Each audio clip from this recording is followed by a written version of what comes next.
World Environment Day is one of the biggest events celebrated every year in the world. It is also called People's Day to take care of the earth and environment. It's really important to know the ways to protect the environment. For a healthy life, the environment plays an important role.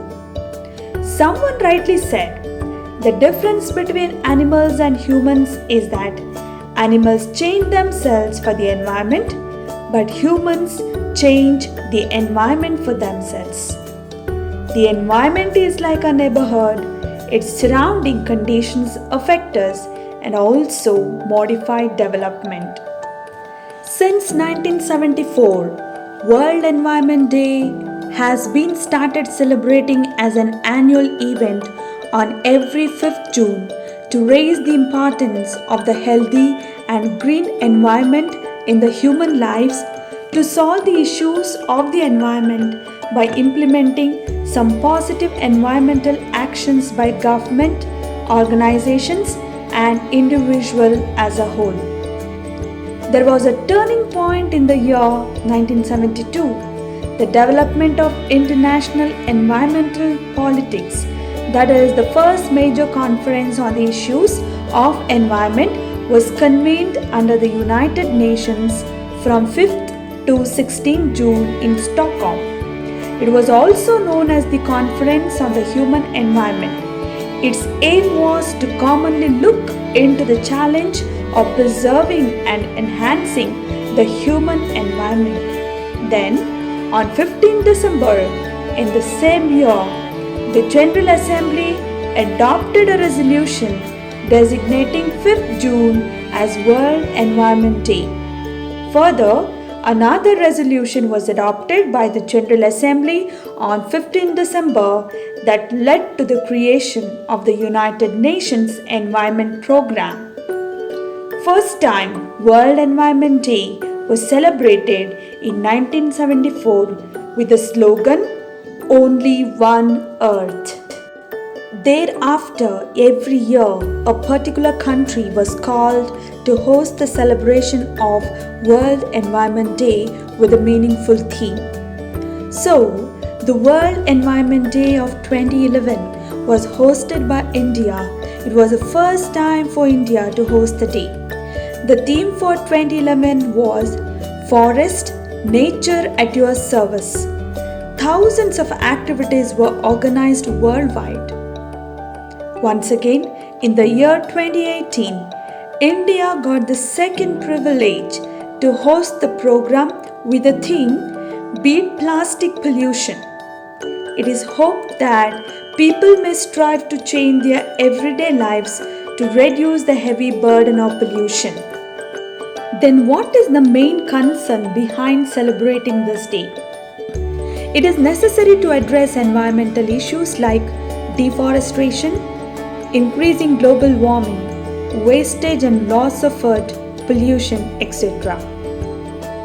Throughout the world, several campaigns are organized with a particular theme and slogan to bring effectiveness around the world. A study conducted by Ellen Foundation in 2015 says that about 6.3 billion tons of plastic waste have been generated in the world so far, and around 90% of this will not decompose for at least 500 years. Microplastic or tiny fragments have been found in soil, tap water, bottled water, beer, and even in the air we breathe, according to scientists. So the World Environment Day is mainly celebrated to spread the awareness among common people about the issues of the environment, to encourage common people from different society and communities to actively participate in the celebration, as well as become an effective and active agent in developing environmental safety measures, to encourage people to make their nearby surroundings safe and clean, to enjoy safer, cleaner and more prosperous future. This year, Our neighboring country Pakistan will host the World Environment Day event with the theme Ecosystem Restoration. It can take in various forms like growing trees, greening cities, rebuilding gardens, changing diets, or cleaning up rivers and coasts. As we talk about ecosystem restoration, is a dire need to know about ecological degradation. Ecological degradation is a global phenomenon. It is expected by 2050, 95% of Earth's land will be degraded. A massive 24 billion tons of soil have already been eroded by unsustainable agricultural practices. 64% of world wetlands are disappeared since 1900. The threatened species of India in 2008 it is 659, 2013 973, and the sad part of the story in 2020 it is estimated 30,000 species come under threatened species lists. This year marks the start of the UN Decade on Ecosystem Restoration, aimed at addressing the enormous task of restoring degraded habitats across the planet. Against a backdrop of ecological crisis, this declaration is a chance to revive our life support system, the natural world. The UN has highlighted several important actions to empower a global restoration movement, such as investment in restoration and research, celebrating leadership, shifting behaviors in building up the next generation. There is no doubt this is an ambitious plan, but it must be translated into action. Such pledges can actually work against action by creating the illusion that something is being done. There is often a gap between rhetoric and reality. Indeed, the world's nations have failed to fully achieve any of the 20 global biodiversity targets set by UN a decade ago. Humanity is at crossroads. What we decide to do now will affect many future generations to come. New research is constantly demonstrating the urgency of the situation. One recent study focusing on the consequences of indiscriminate deforestation, for example, suggests we have a less than 10% probability of surviving the next 20 to 40 years without facing a catastrophic collapse if we remain on our country trajectory. Here, I summarize 4 key reasons why ecological restoration is the most important endeavor of our time. If we are to reverse the ecological crisis that we are currently facing and protect biodiversity for itself and for future generations, we must turn pledges into immediate action and restore our ecosystems on a global level. The first point could be healthy soils sustain life on earth. Our food systems depend on healthy soils.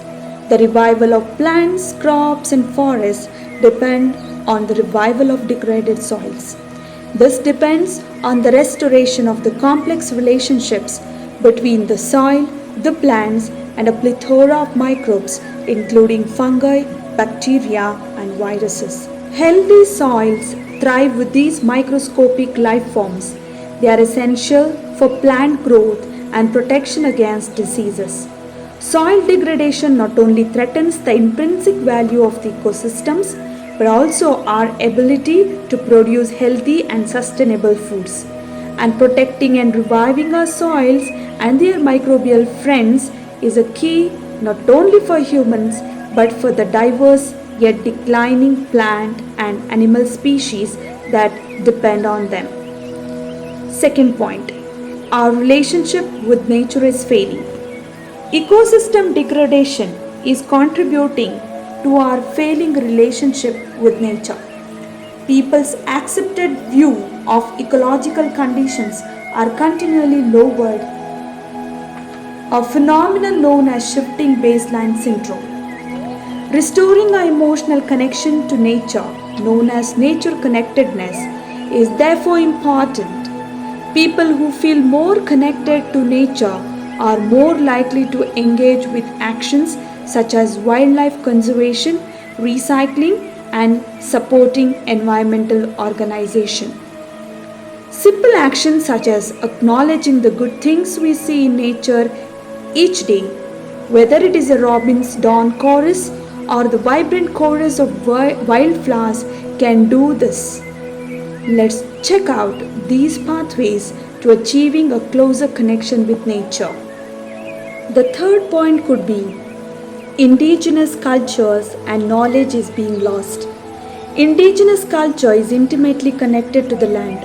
The erosion of ecosystems can therefore result in the erosion of culture, including knowledge and language. Ecological restoration can help to sustain the rich diversity of human culture on our planet by supporting relationship between humans and the environment that are mutually advantageous. And the fourth and the last point could be human health is dependent on ecosystem health. The restoration of ecosystem is intrinsically linked to the restoration of human health. The COVID-19 pandemic, which has so far caused over 1 million deaths worldwide, is a poignant reminder of how ecosystem degradation can contribute to the emergence and spread of novel pathogens. To combat these emerging global conditions and protect the lives of future generations, we need to protect and restore our habitats and biodiversity. In addition, biodiversity loss could be making us sick. Restoring environmental microbiomes through revegetation may have an important impact on our immune systems. Through landscape design and restoration, we may be able to help restore microbial relationships and as a result, our health and well-being. As Robin Wall, professor of environmental and forest biology, eloquently articulated in her book Braiding Sweet Grass, as we work to heal the earth heals us. Let's make the next decade the ecologically transformative movement that our planet so desperately needs.